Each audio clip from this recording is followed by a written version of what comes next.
Good afternoon, everyone, and welcome to Crucible Chat. Yes, it's Saturday. My name is Mike, otherwise known as the Gadget Addicts, and this is my video series on a weekly basis that lets me talk about whatever the fuck it is I want to. And this week, as you can see in the background here, we've got a bit of Witcher gameplay. I've just taken a couple of highlights from some of my episodes over the past week or so, because I wanted to talk about The Witcher, and I wanted to talk about world building, and specifically how games these days don't seem to get this right. Now, The Witcher gets it right. I'm obsessed with this game. I adore it. Even though the combat is a little bit chonky and the controls are a bit weird, I just love this world that you inhabit. I love how you just come into this game and you are Geralt and you just work your way through this persistent living world. You know, it always feels like there's something going on. It's not like it's a world built for you, it's like you inhabit the world, and that I really, really enjoy. But the thing is, so many games these days don't get that right. And it's usually the bigger ones, actually, that really fuck this up, which is ridiculous, considering they should have the budgets and the writers to be able to do this kind of thing. I mean, for example, and I know it's a completely different kind of game, but Call of Duty. So, obviously, as you know, you've seen my previous Crucible chats, I picked up Call of Duty Ghosts a few weeks ago for the sake of Crucible chat and to play a little bit online with my friends.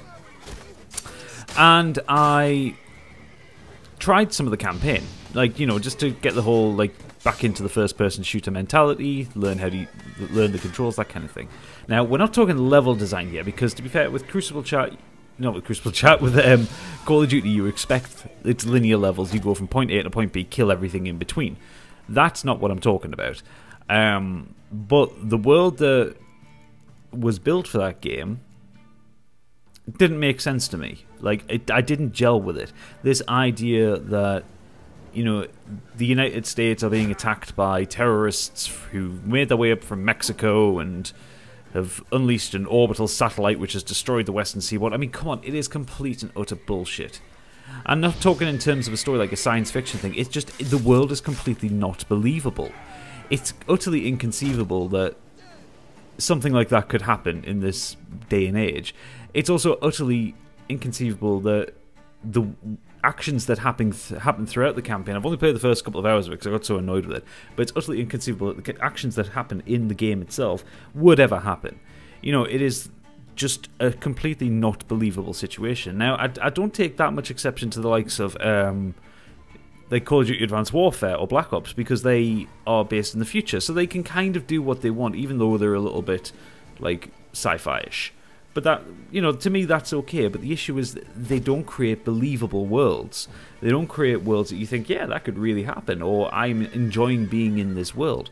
Take my other big game of the year, take Bloodborne. Now, it's a tale of werewolves, cosmic horrors, gods, demons, that kind of thing.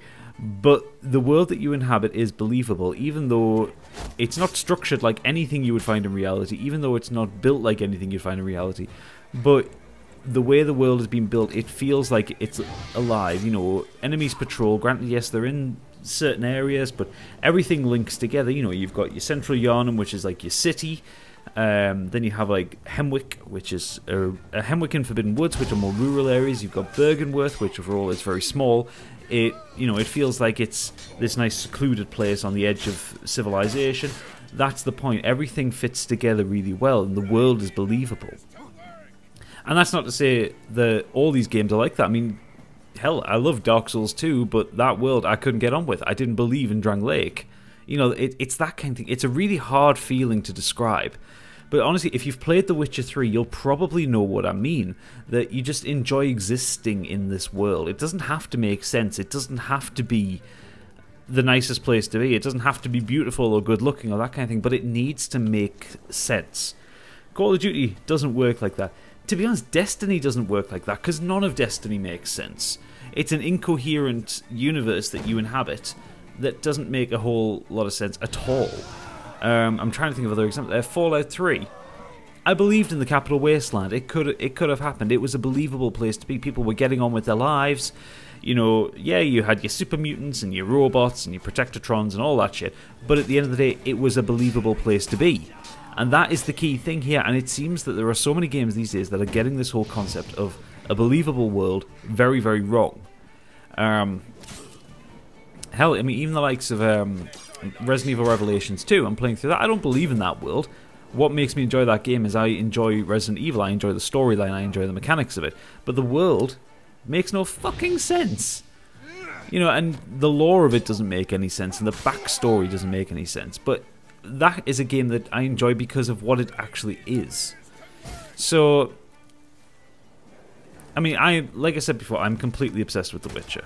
I mean, so much so that me and Emma were out shopping yesterday. I actually went and I bought the first book. I bought, what's it, The Last Night, by Andrzej Sapkowski, which is what the first Witcher game is based on. Because, yeah, you know, there's like 3 books in the series. I'm going to fucking buy them. I'm going to read them because I love this world and I need to catch up on what's happened.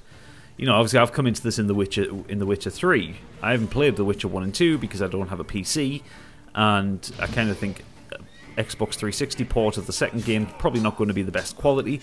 So yeah, no. But you know, I want to know what this shit's going on. I want to know more about Geralt. I want to know about Vesemir, about Ciri. I want to know everything. And this is the key thing. I'm so invested in this world that I've actually gone out and bought expanded. Well, you would call it, with any other series, you'd call it expanded fiction. But because this is based on the book, I bought the original series. I bought where this originates from. Yeah, it's a strange concept to try and talk about, and I'm kind of tumbling over my words trying to get in here, but honestly, people must have had this feeling that I've had when they're playing certain games. Certain games just work, certain games just make sense, certain games you just get so invested in you can't put them down. And not because of just necessarily that the mechanics are right or the gameplay is right, but because they are just such a wonderful place to inhabit. You know, you get to play in the case of The Witcher, you get to play in this wonderful world. I mean, this is Velen. This is supposed to be a war-torn area, and look at it, it's beautiful, it exists, the trees move realistically, people go about their business, people exist because they exist, they're not put there just for you to have something to interact with. And that is the key thing for me. You know, the world feels alive. It doesn't feel like a game. It feels like a place I want to be, and I enjoy being. So, granted, yes, I mean, we just cut to a dungeon here in, The Wandering in the Dark quest, and I did not enjoy being in this dungeon. But, you know, you can't have all good. You got to take the good with the bad. But, yeah, this is pretty much what I've got for you guys. I mean, let me know what you think. Are there any worlds that you like to inhabit? Are there any games where you don't even need to necessarily like the game, but you just enjoy the experience of playing it because it is such a wonderful place to be? For instance, I have heard people say this about the likes of H1Z1 and DayZ. You know, the gameplay mechanics themselves are, because they're in early access, are a bit shit. But the world that is built around, like the area that you get to inhabit, granted it's full of zombies and weirdos, but it's a, you know, people enjoy being in those places. You know, it's lush and it's green and it's verdant and it's just nice to be in while you're running from zombies.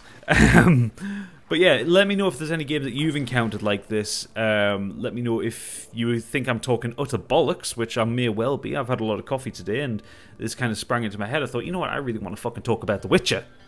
Because I fucking love The Witcher. Yeah. Maybe I've just taken this excuse to ramble on for 10 minutes about The Witcher because it's a game I love. Anyway, thank you so much for watching. Please do leave a like and subscribe. And come back next week for the next Crucible chat. For now, though, good night.